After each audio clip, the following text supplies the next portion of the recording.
Okay. Yeah. So I'll give you the first password of the day for those who need it for CCUs. It's AI, Appreciative Inquiry for short. So use that as the first password.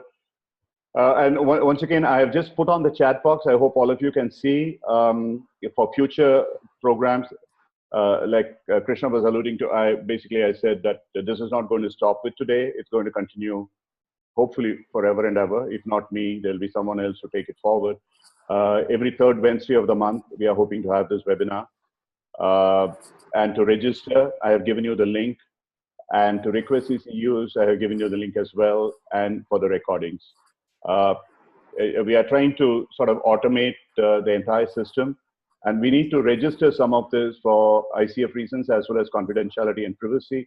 So even if you mail me asking me to register certification, recordings, etc., I would again have to ask you to go back. So rather than doing that, I would be most grateful if all of you can just save these somewhere.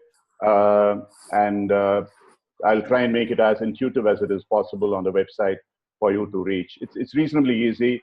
In the Kocharia website, there is a page called the Colloquium. And if you go to that page, you would be able to go into the other sections of registrations, etc., etc.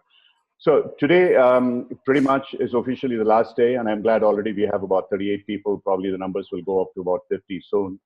Started recording this as well. Let me give you a little bit of the background in terms of why we wanted to have this session with Neena, which we are planning to have at a later point in time. First of all, as Krishna said earlier, the amount of learning that I have had from Appreciative Inquiry, and Neena had been my guru.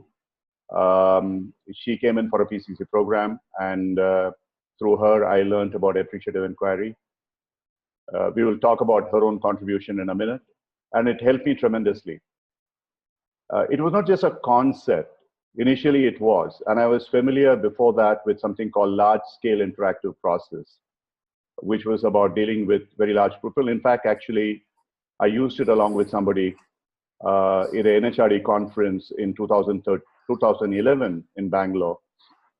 And we worked with 1,000 people plus and tried to get them into, within about an hour's time, into some kind of, let's say, synthesis of the essence of what they were talking about, what they were co-visioning.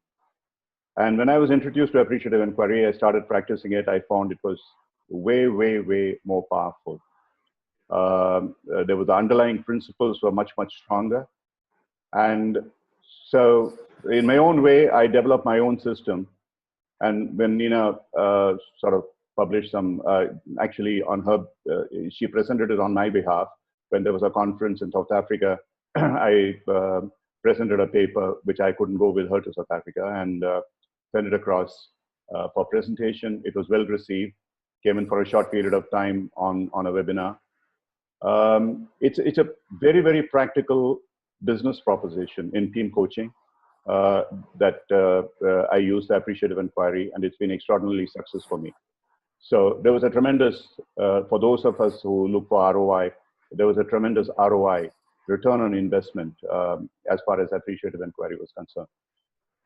So that always had been at the back of my mind in terms of how do we promote Appreciative Inquiry. For quite some time, I've been discussing with Neena to incorporate Appreciative Inquiry as part of our ACTP modules that anyway we are doing. We went much further, and she was able to connect me with Case Western University, the fountainhead of the wisdom of all Appreciative Inquiry in the world, as it were. We talked about it briefly in another session. David Cooper Ryder, Ron Fry, Suresh Srivastava, people like this. And they agreed, and we have signed an MOU that we would work with them in terms of offering their programs in India, and which we will start doing very soon. Those of us who are interested, do stay on. I do not want to, it's a purely ethical principle that we do not want to talk about any such thing during this webinar. So post 7:30, if you want to stay on for a few minutes more, maybe maximum 10 minutes, we can explain you the details of what that program is. We'll cover that. But in this particular session, what I really requested Neena to go through was what is appreciative inquiry, how the appreciative inquiry principles can be used in coaching, what is popularly today known as appreciative coaching. There are books written on this subject. Some of them make sense. Some of them are a little unclear. However, we would like to hear from an expert in this field. Now, coming back to Neena, Dr. Neena Verma, she has got a PhD in organizational development. She has a background, she's a PCC in coaching. She is moving towards her MCC. She has worked in the corporate space. She has worked in the academic space. She has written books on AI. We co-edited, she was editor, and I know I was there as figurehead in terms of publishing one of the thematic issues of Appreciative Inquiry journal late last year. And as I said, she has been my guru as far as my journey in Appreciative Inquiry is concerned. And she is the only person that Case Western would agree to when we said that we would like to start off this program, even though she had other commitments. They said if she is going to facilitate this program, we would let her, and then eventually this will be eligible for the Case Western certification. So without much ado, I'll introduce you to Neena, and so you carry on from there. And Neena, generally what has been the practice so far is, since all of them are muted at this point in time, if I unmute them, there will be absolute mayhem. They will put on questions that will come on the chat box, or raise their hands. And if you can, keep a look on the chat box for the questions. Otherwise, I'll point them out to you from time to time. Just stop and pause and ask me if there are any questions. So I'll unmute those people and you can answer the questions and move ahead. But you continue with your flow unless there are any questions. I don't want to stop you. Okay, over to Neena. All yours. Thank you, Ram. Hello, good evening. Namaste, everyone from India. Thank you, Ram, for such a rich introduction. It's very humbling to hear you use words like guru. And in Appreciative Inquiry, as we say, the principles and the process is the guru. And we all are gurus. So we co-create. We co-create the Appreciative Inquiry, and we co-create the appreciative space. So friends, what I'll do is that since the time is short, I'll take about 5-7 minutes to first set the ground about what Appreciative Inquiry is and its coaching context. And then on, we can make it interactive. I hope that works. Will this be good, Ram? Okay. So Ram has already given some introduction. Appreciative Inquiry was co-created by David Cooper Ryder, Ron Fry, and Suresh Srivastava. It originated from David Cooper Ryder's PhD thesis in the early 80s when he was working on his doctoral research. That's where Appreciative Inquiry emerged from as an organization research methodology. Subsequently, over the years, soon enough, it developed to be an organization change and development methodology. And in the subsequent 15 years or so, various other applications emerged. One application which over the last 15 years has been very powerful in Appreciative Inquiry space, apart from some others also, is coaching. So coaching is where Appreciative Inquiry has been found to have a natural fit. How? I will just take a minute to first tell you about what is Appreciative Inquiry, and then I'm sure that many of you would be able to immediately pick up how it connects with and what is the coaching context. So to put it very, very simply, there are two words. One is appreciate, the other is inquire. Both are verbs. And we all know what are the meanings of appreciate and what is the meaning of inquire. The most simplistic translation of appreciate for people is praise, compliment. However, appreciate is a much deeper word than that. It begins from the simple process of noticing, recognizing, paying attention to, acknowledging, accepting, understanding, and then come to the point of, saying that how do we enhance its value? How do we amplify it? How do we magnify it? So appreciate is actually a very, very vast and rich thing. And inquire, we all know, inquire is not enquire, inquire is discovery inquire. It's about the exploration, about the study, about getting delving deep into whatever we are studying. Now, in appreciative inquiry, inquiry is the central process. Inquiry is about exploration, about discovering, about studying, about delving deep into, about asking questions, about creating a search, about quest, etc. Now, inquiry is the central process in any change process, and so it is so. It is so in appreciative inquiry also. Appreciative word is an adverb which says that how this inquiry can be with an appreciative orientation. When we say appreciative orientation, it's not about, that Pollyannish or feel good, positive feeling. It's about saying that can we inquire from the focus of what in a particular situation, in a particular dynamics, a particular study matter, what really is already working.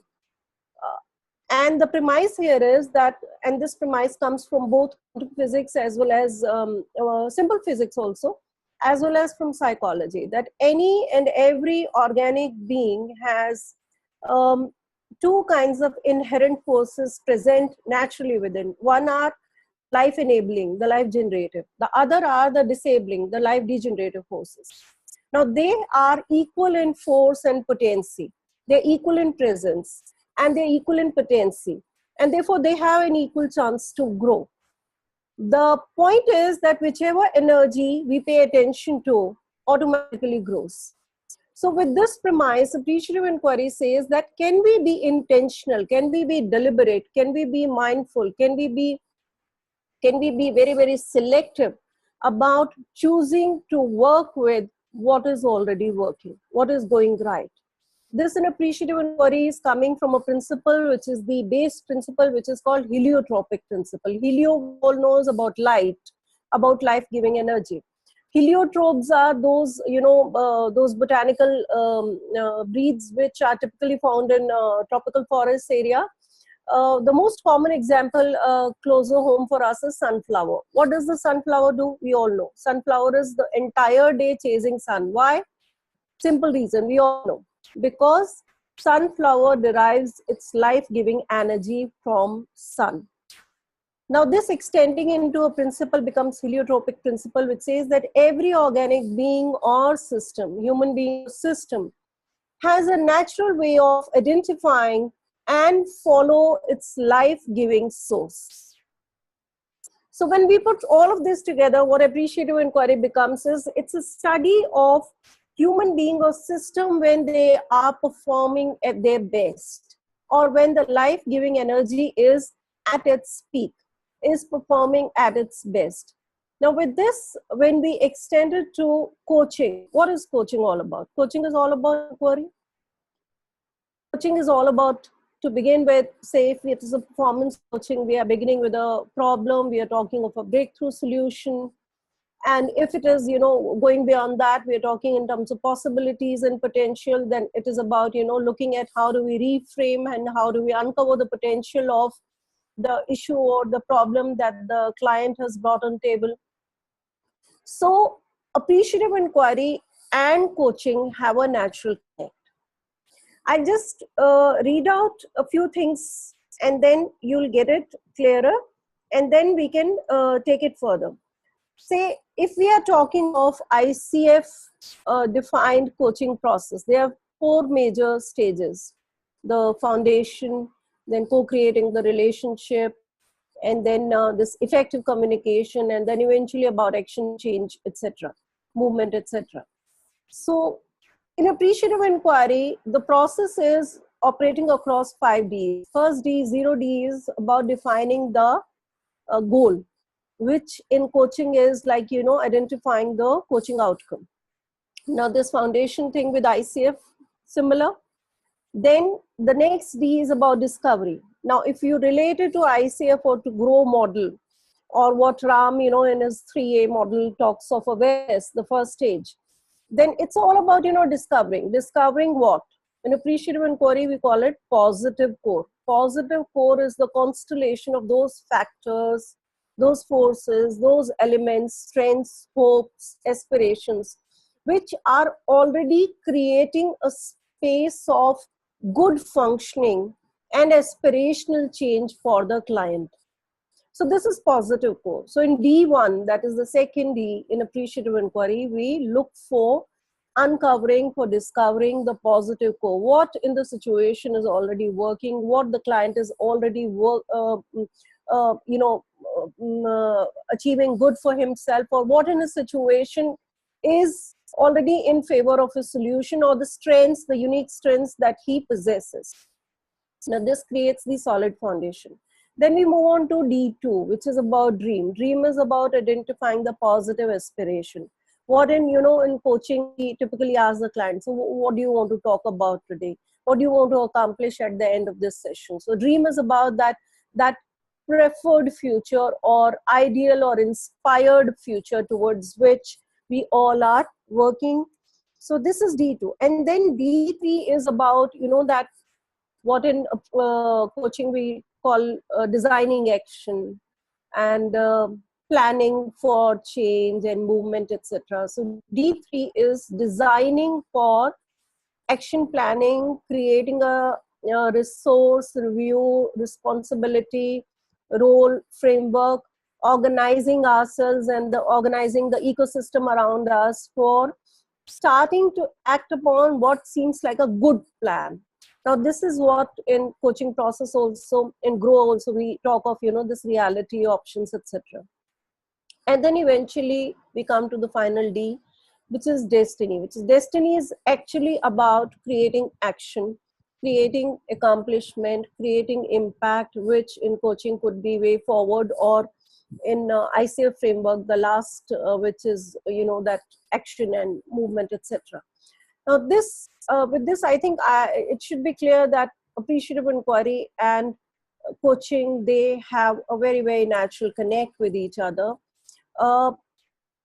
How appreciative inquiry, Ram talked about ROI, how appreciative inquiry serves that purpose very well for coaching is that ROI is something which is naturally built into the process. When we move from D3 to D4, the action plan begins to manifest.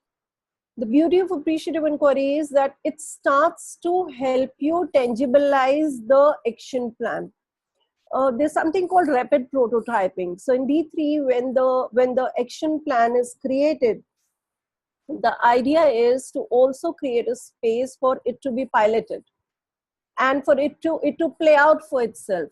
In appreciative inquiry, the intention is that once it starts to play out, the energy that it creates for the client's system, individual or team or systemic system, the energy that it creates has a tremendous invitational pull. It invites the whole system to be part of it. People don't want to miss the positive change. What happens is that whether we are talking of a single human being or a human system, whether it's a small group, team, or a large system, what happens is that we are operating in a traditional problem solving way, then some bit of defensive energy gets created in the system, and people tend to avoid the change agenda because nobody wants to come in the line of the blame game. In appreciative inquiry, because the action begins to tangibilize itself in visible results, then nobody wants to actually miss the opportunity of being part of it. So in team coaching space, the ROI actually starts to manifest itself without you having to consciously work towards it. This I'm adding on to what Ram mentioned in the beginning. Now, there is so much more. I can go on and on, and I'm feeling a little scattered because I'm conscious of the time that I should not be taking so much time that we don't have much time for interaction. So I would say that, Ram, shall we open it for question answer? What do you suggest, or you want me to say a little more? No, I'm waiting for people to post questions. So far there haven't been any. Okay. So as and when it comes, so, you can address that. Yeah, thanks. Sure. So till then, let me then talk a little bit about appreciative inquiry principles. Gayatri has asked, can you explain? Yeah. D3 and D4. So Gayatri, let me start from the start. It's a 5D process. The first is define. 0D is define. Define is where we identify a goal. Like in coaching, we talk of coaching outcome. In appreciative inquiry, it is called affirmative topic. From there on, we move to D1, which is about discovery. Discovery is where we discover what is already working. In appreciative inquiry, it's called positive core.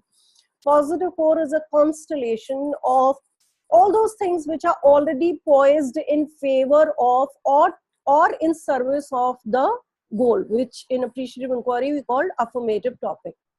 From there on, we move to D2, which is about saying that what is the idealized, what is the inspired future that we are wanting to strive towards.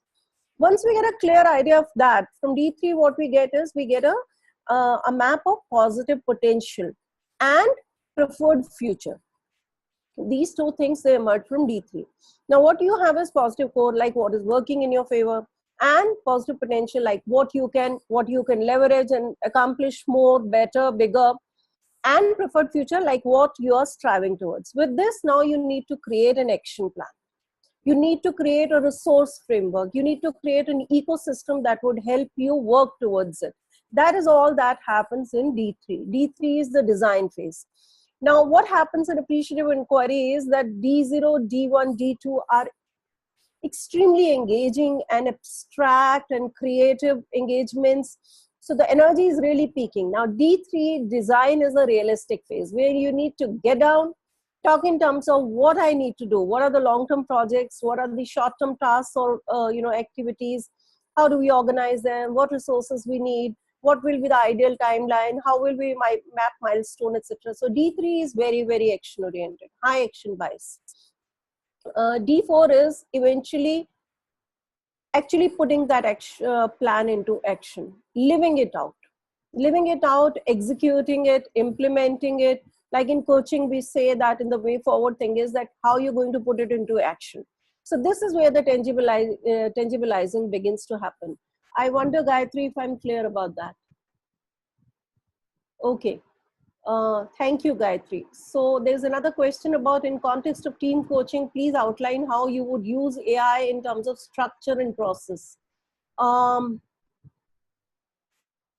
Structure and process. The process is Shana's. Shana's process is pretty much the same. It is the same thing, 5D, D0, where you begin with identifying the team goal and and then follow it up with discovering the team's positive core, positive potential, preferred future, create an action plan, and start implementing it. The structure is, it's a very, very fluid thing. In appreciative inquiry, the thing is that its boundaries are open. It's invitational, it's inclusive, it's expansive. So what happens is, I'm forgetting, will someone please help me recall? In biology, there's this creature which has a self-growing way. What is that creature called? So basically, appreciative inquiry is an organic change process. So structure is something we begin with a clear idea of who will be the stakeholders, who all will participate in the journey, who all will be affected, how the resources will be mobilized, what roles and responsibilities will be held by different people, what will be the milestone. Having said that, the structure is not fixed. I answered your question, Shanaz? Amoeba, so many people, thank you so much. Yeah, what kind of questions you asked during session from D1 to D4? Okay, for this, let me give you a very, very basic idea. How does it work? You begin by uncovering the positive core. So in this, for example, my personal model is that I ask three kinds of questions. One are the continuity, the second are the novelty, the third are the transition. Continuity is what in your situation, what are the existing strengths? So if a client has talked about, say, for example, an issue as simple as time management, that was struggling with work-life balance or time management or something like that. So appreciative inquiry, D1 question may be like, so tell me about a time when you felt very good about, how you manage time. So tell me about an experience like that. Now this is discovering where it has already worked. The client has already have a lived success experience. D2 could be, so which is typically, I think many of us ask in coaching anyways, is like, so what is the ideal that you're looking for? What would be the ideal scenario? Or in appreciative inquiry, I call it miracle question. So, or a genie question or a magic wand question. So miracle question could be that, say 2 months down the line, you have written a blog post on managing time or work-life balance, and people have sought you out to say a little more, and they want to know how your journey progressed. So what are you telling them? Now, this is a typical D2 question, which automatically leads into D3, because if I, with this, the visualization is that I'm already transported 2 months ahead in time. So there is an auto suggestion which has been created already that I'm 2 months ahead in time and I've already achieved it. I'm sharing my story with the people. And in sharing that story, I'm narrating to them, how did I get there? How did I get there is actually work back of the activities or the action steps that I need to undertake to do it, which will help you form a map for D3. And D4 is very few questions. D4 questions are emergent questions. They are probing questions. They emerge from how the action is progressing. So they are more, online adjustment, correction, review questions. More questions. So do we completely stay away from what's not working? Not at all. I don't know who's asked this, but thank you so much for asking this. Do we completely stay away? On the contrary, the popular, not really popular, actually I would say a very wrong perception is gone in some spaces, thanks to a very convenient practice of AI by some people, that AI shuns the so-called negative or dark. It's actually not the case. Appreciative recognizes that the human system or the organic system has both energies inherently present. And there's no way that we can engage with one by totally disowning or disregarding the other. However, appreciative inquiry proposes a different way to engage with what seems to be the so-called negatives and the dark energy. Appreciative inquiry proposes the method of reframing. We all have heard of reframing in coaching. It's a very, very favorite tool with many people. Different NLP and other methodologies have different processes to suggest for reframing. Appreciative inquiry also has this. However, reframing is an essential part. In fact, it starts from D0 itself, defined stage itself. When we are helping the client identify the affirmative topic, at this stage itself, we use reframing.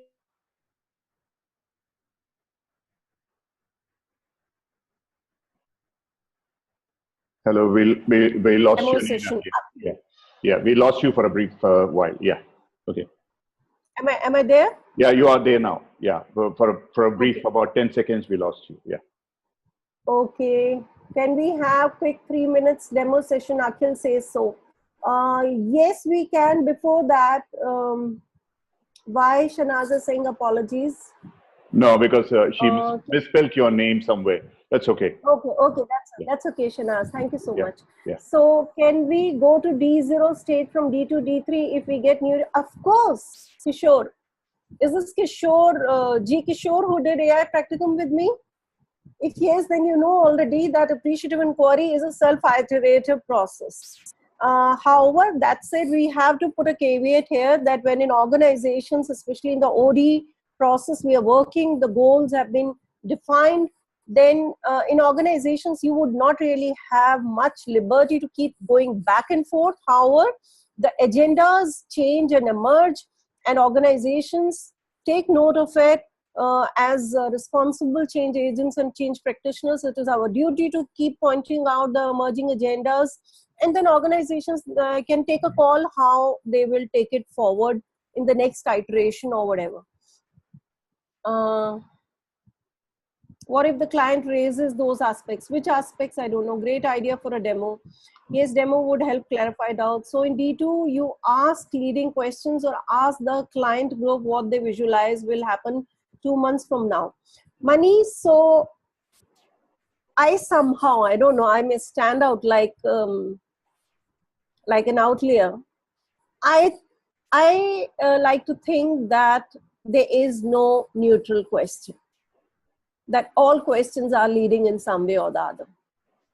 And in coaching, though we say that we should avoid leading question, the thing is that every question that you ask has a possibility of creating an opening. In D2, yes, the intention of the question here is clearly to help the client form an image of what they're working for, what they're striving towards, what is their idealized and inspired future towards which they are working. And for this, the principle of appreciative inquiry, which is at work, is called anticipatory principle. Anticipatory principle, simple messages, images inspire action. There are several examples from sports psychology that I can give, but I don't think we have time. Many people are asking for demo. I promote. Thanks, Neena. That's a helpful clarification about what's not working. Wonderful. Kishore says, thanks, Neena. I don't know still whether this is the same Kishore. Okay. So, yes, we can have a demo, but before that, I'd like to quickly also very quickly talk about the basic 4 classic principles of appreciative inquiry, and we as coaches would clearly know how appreciative inquiry and coaching have a very, very natural connect. So there are several principles, many have emerged later, but the most basic, the classic principles. One is constructionist principle. This has come from the field of sociology, philosophy, social constructionism, anthropology, etc. Simple message of this principle is words create worlds. So this highlights the power of language, the power of words. And we as coaches, we would emphatically believe in this, that the words have tremendous message power in coaching space. Then you have the principle which is called simultaneity principle, the simple message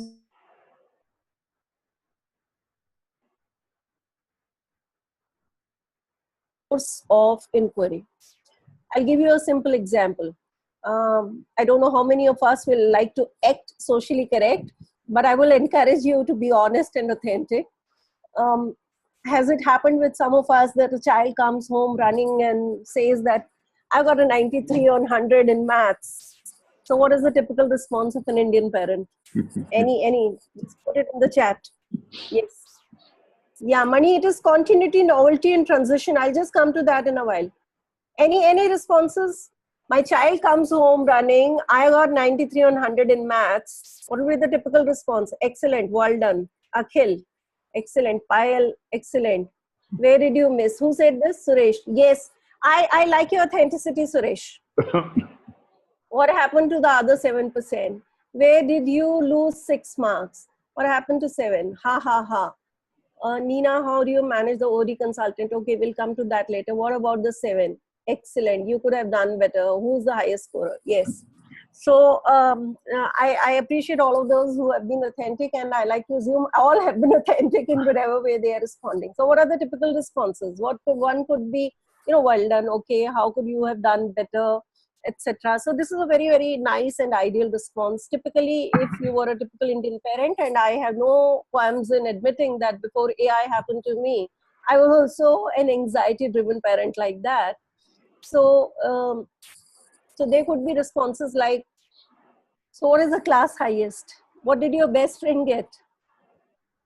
In maths, you lose 7 marks. Do you have any idea where would you stand? No chance of getting any admission anywhere. A world is not getting anywhere even with 100 and you are at 93. Okay, do you have any idea what the father will do when he comes in the evening? Just prepare yourself to handle that and things like that. With all of this, where have I taken the focus of the child? I have taken the focus of the child. I have taken his energy to what he's lost, what he's missed, what is called the gap or the deficit. Now, a better way could be, well done. So what's your plan for future? Now, in this is a very nice response. In this, I am taking his focus towards possibility. And even more appreciative response would be, oh, wow, 93. Well done. So how did you get that? So let's talk about, oh, wow, 93. That's a great score to have. And what did you do? How did you prepare so well? Now this in appreciative inquiry is D1, discovering. Because all said and done, 93 is also not a mean score. We have to celebrate what the positive core is. We have to celebrate the accomplishment. Then only we can create a success model out of it. Now this success model will become the base to help the child aspire for the 7. That is possibility. That is D2. So appreciative inquiry will say that begin by acknowledging, identifying, recognizing, acknowledging and celebrating the positive core. Use that positive core as the base to create a map for positive potential, for preferred future and things like that. Who's the highest scorer? Yes, Gayatri, of course. Many Indian mothers would do that. And then they're not at fault, because fathers who do nothing, they're always absent and they come home only to scold. Okay. Depends on whether you are a Tambram or not, Gayatri. Also depends on if you are a Punjabi father. Okay. Why couldn't you get? There was somebody, is SOAR, yes. Is SOAR model related to AI? Yes. SOAR is a strategic planning model which has been developed by an AI luminary called Professor Jackie Stavros. Happy and humble, she and I, we are very close friends. SOAR will be a part of the Appreciative Inquiry Certificate program that we'll be talking about sometime later. SOAR is Appreciative Inquiries application for strategic planning. Now, this is very, very handy for team coaching also. Team coaching and systemic coaching, SOAR comes very handy. Neena, this question was asked by Shanaz. How do you manage the OD consultant orientation and the coach stance to offer the client the best thinking space? Do you find a pull between OD orientation and coach mode? Sorry, I'm not too clear, Shanaz, about what really are you wanting to know. Okay, I'll open up Shanaz in a minute. Yeah, Shanaz, I love this. Shanaz is Thank you. Yeah. I'm thinking of the ICF caution that one mustn't, the boundaries between coaching and consulting. One needs to be clear on holding those boundaries. If you are in a coaching session, in a coaching conversation with a client, and you find it useful to offer a brief consulting, input that could be of service to the client. From an AI perspective, do you have the same tension or the same concern that ICF might have to say, no, you can't show up in a coaching session as being, too teachy or too, taking a consultant stance. So if you've got some valuable resources to make available to the client, if it's in service of the client, how from an AI stance do you manage those boundaries between coach and consultant? Am I clearer now? Yes, absolutely. And I must thank you for raising this. Shanaz, it's a wonderful question, useful question to ask. The beauty of appreciative inquiry as a change methodology is that there is no telling in this. Since the central process, what is at the heart of appreciative inquiry is inquiry. So appreciative inquiry essentially works with inquiry as the central process. And in inquiry, there's hardly any nudging, directing, telling, and advising happening. The basic premise is that, like just in coaching, that all the wisdom that a client system needs is already inherently present in their conscious or unconscious ecosystem. And the appreciative inquiry change practitioner's job is to facilitate the uncovering, the discovery of that inherent wisdom that the organization needs to facilitate its change process. So therefore, there is not much of a conflict, there's not much of a tension, except I would say if in the beginning you are not very grounded in the understanding and practice of appreciative inquiry, you may fumble here and there a little bit, but as you grow your facility with appreciative inquiry, you naturally know how to inquire to facilitate self-discovery rather than having to advise or tell. Have I answered your question, Shanaz? A bit? Thank you. Thank you. We can talk offline if you want. We can have a detailed discussion later. Neena, Cindy has a question. I've just unmuted Cindy. Before this, just a moment. Anant Krishna wants to know, did you cover all the AI principles? You spoke about constructionist and simultaneity. Ram, I'll just take a minute to complete the other two also. Sure. The third is anticipatory principle, which I just talked about while talking of D2, dream, which is images inspire action. Now, images inspire action is when we are talking to the client, the coaching client, to help them be clear about the goal, the outcome that they want to pursue. Every single question, whatever we call in coaching, powerful questions, etc., every generative question that we ask ends up creating an image also, conscious or unconscious, in the mind of the client. Anticipatory principle works deliberately in that direction. It works towards helping the client become aware of the images that are floating in their thought process and the thought space. And then comes my most favorite principle, which for coaches would be a very, very wonderful principle to work with. This principle is called poetic principle. The simple message of the principle is we can choose what we study. Now, this is a principle which comes very handy for reframing in coaching work, where we can help the client reframe anything into a possibility by using this principle, poetic principle. Yes, Ram, you wanted to raise something. Yeah, no. Cindy is unmuted. She asked her question. Yeah. Neena, thank you for raising a topic that's, new to many of us, especially me, or fairly new, or perhaps the topic's there and I had a lot of curiosity around it. But from what you're saying, it sounds like what a wonderful way to embrace the client space within all the core competencies and various stages of either a goal-setting process or working with an issue. And I like the fact that throughout we are,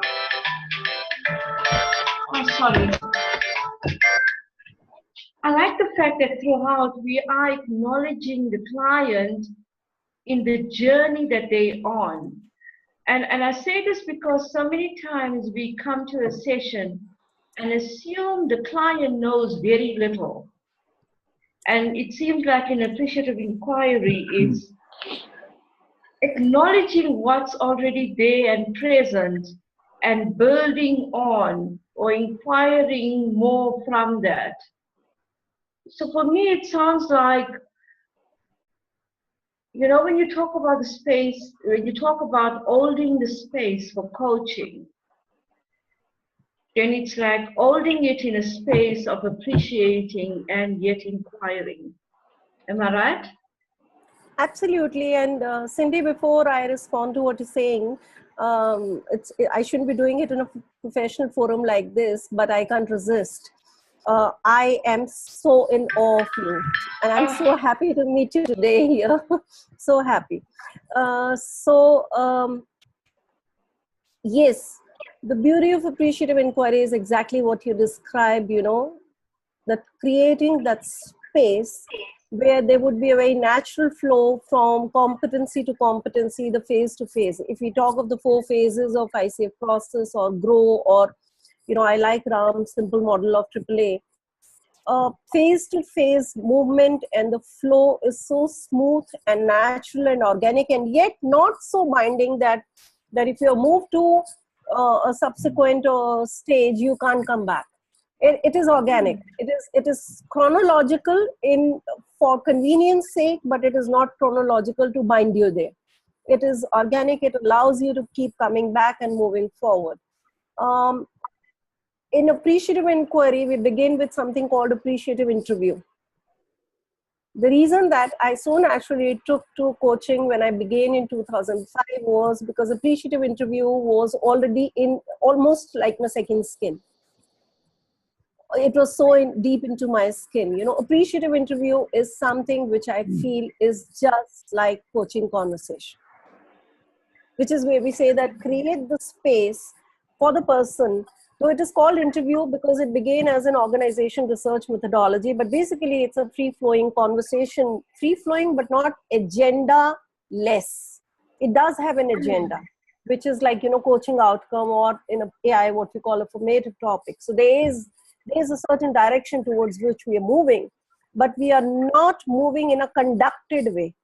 We are moving in an organic way. It's a conversational space. It's an open and expansive space where the person who's conducting the interview, like, we can say coach in coaching conversation, may have to begin with some questions with which they might have just started. But everything else emerges. The probes, they emerge. Like in coaching, we say that allow it to unfold, allow the movement to grow for itself, allow the awareness to grow for itself. So in appreciative interview also. So I think what you said, I say yes to almost all of that. I like what you're saying about the client holds a space. It's like dancing in that moment and moving from, as you call it, D2 to D3 or D1. So there's no scripted way about doing it. I like that approach, this whole appreciative inquiry approach. Thank you, Cindy. And, as you were talking, I just opened this competencies document. Almost every second line that I read in the ICF's competency document is something, it seems like it has come from somewhere in appreciative inquiry, or appreciative inquiry has taken it from it. I don't know. It could be mutual. For example, if we, look at this powerful questioning, direct communication, almost every single word to me seems like an elaboration and explanation of some principle of appreciative inquiry, creating awareness. It seems like here we are talking of the free choice principle, the awareness principle, the wholeness principle, the poetic principle. All of them have been rolled in together to create the definition of creating awareness. So this is, yes, a very, very natural relationship between the two. Are there more questions? Yeah, in case you want to do the demo, Neena, because it's, we just have about maybe maximum another, about 10 minutes. So in case you want to do the demo, I can invite Akhil to be your client. I don't mind that. We'll cut out all those ICF things, confidentiality, etc. We'll come straight to business. Okay. Right? Yeah. Okay. Yeah. Please cut out all the So I'm opening up Akhil. So Ram. Yes, Akhil, your audio is horrible. So can you do something about it? Akhil, are you driving? No, I'm at home. So let me do something about it. Yeah. Okay. So now you're clear, I think. You're clearer now. There is no background noise. Yeah. Yeah. Okay. I leave you for the next few minutes. Say about 3 to 5 minutes maximum. Yeah. Hello, Akhil. How are you? Hello, Akhil. Oh, sorry, Akhil again. No, yeah, Akhil. Have you gone missing? Yeah, no. Yeah, are you? Sorry. Hello? Akhil, I can't hear you. I can't hear you, Akhil. I can hear you. Can you hear me now? Now I can see you and hear you both. Yes. Oh, great. So hi, Akhil. Yeah. How are you? I'm doing well. Great. So what do you want to talk about today? I want to talk about procrastination, which I do quite often. And? Yeah, so most of the time I don't like to work. I just want to sleep and sleep and sleep. I feel that I should do something different. And so what is it that you want to really have from this conversation? If I can get some way to come out of my procrastination. So, Akhil, tell me about a time when you experienced being really exceptional in the way you lived with or coped with or transformed your experience of procrastination? Yeah, in a time when I'm facilitating, I do not feel procrastinating, but otherwise, most of the time there is a procrastination. Wonderful. So what is happening at that time? What are the things which are at play on such occasion? At that point in time, I'm in the moment. I'm just focusing on to facilitating my session. So there's no other thoughts. Mm-hmm. Just the focus on the work in front of me.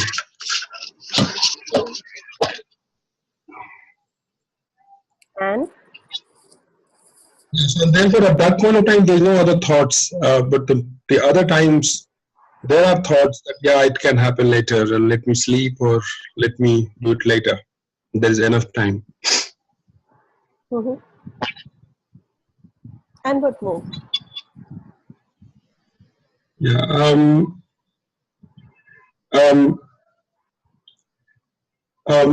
Yeah. So I think there are a lot of thoughts when I'm not in my sessions. It gives a kind of lot of thoughts goes into my head, and therefore I procrastinate. Yeah.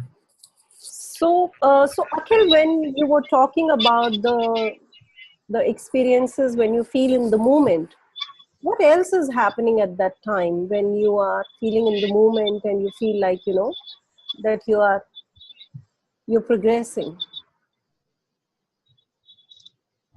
Can you come again, please?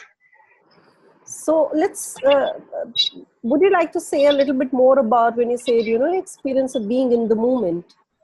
Yeah.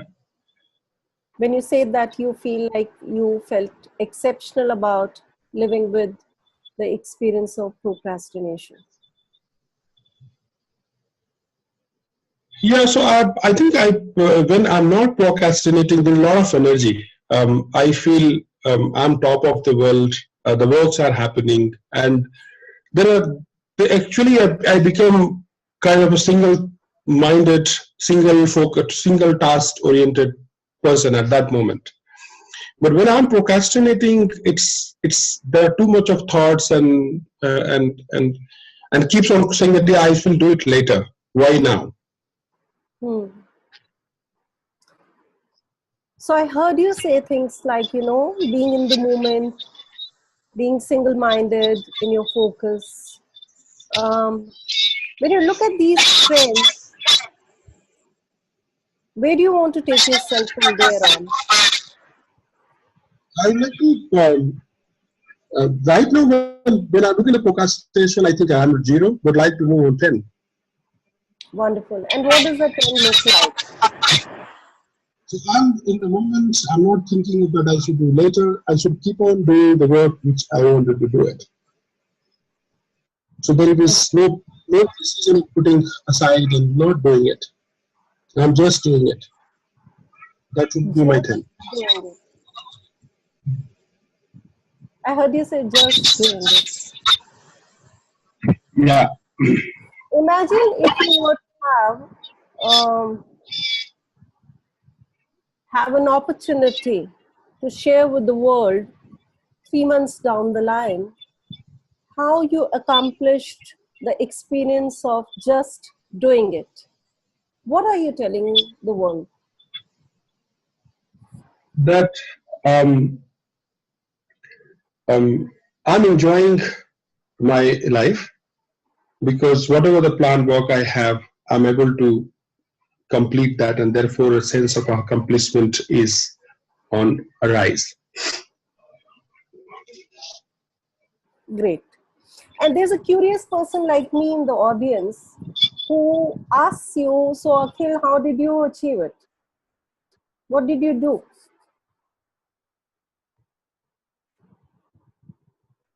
I don't have the answers for this, and therefore I'm here. I want to take the appreciative inquiry journey to find out that what I should do there. Okay. So, Ram, do we have time to go on? Or you want me to process it now?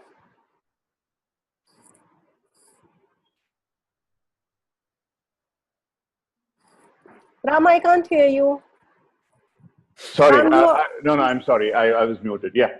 No, I don't think we have time. We are already just Okay. about 5 minutes left. So I'm sure Akhil can get in touch with you and process this further. Yeah. So Akhil, if you really want to explore AI, let's go on. If you want to test me out, then of course you're making me anxious.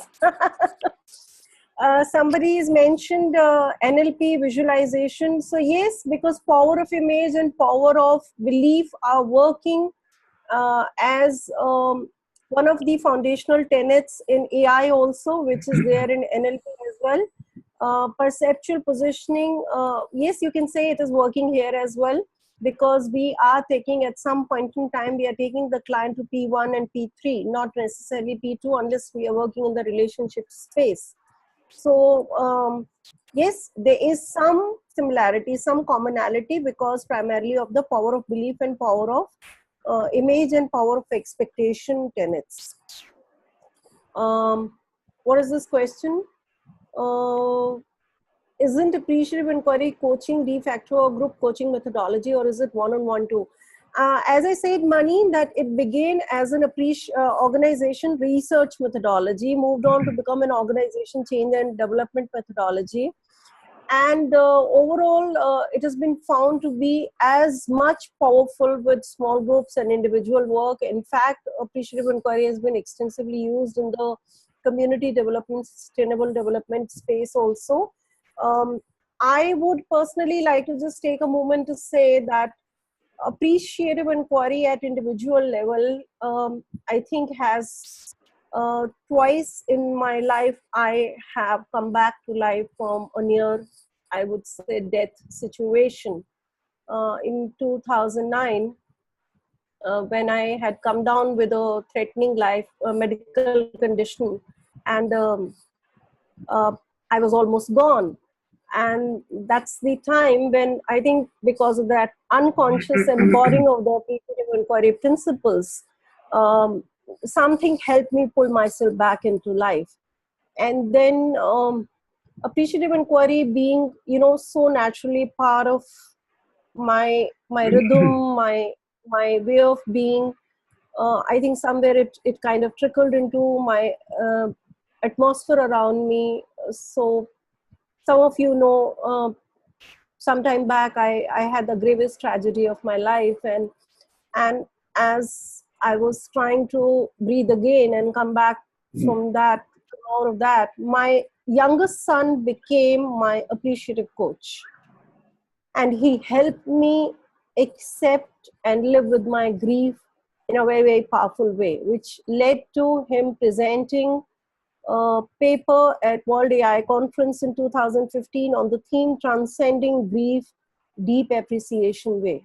This is something that, he was the youngest presenter, just about 18 years of age at the conference, and some 67 odd people from 43 different countries came to attend. All because people wanted to really be part of a movement when appreciative inquiry is being talked of, something that helps you live with grief, trauma, and adversity. This is a very, very powerful breakthrough. And I, as of today, on the individual space, a lot of work which I do in appreciative inquiry is with grief, trauma, and adversity space, relationship, turmoil, and things like that. Yes, I'm amazed that you could not be tempted to offer advice, but was only facilitating Akhil. Who said this? Can I use appreciative inquiry while recording my coaching conversation, which is to be submitted to ICF for credentialing? Sorry, I'm not the right person. Ask Ram or Cindy. As Ram wants me to, I have still not thought about starting my MCC journey, so I don't want to give you wrong advice from ICF process point of view. Please ask Ram. Yeah, the answer is yes. I mean, Okay.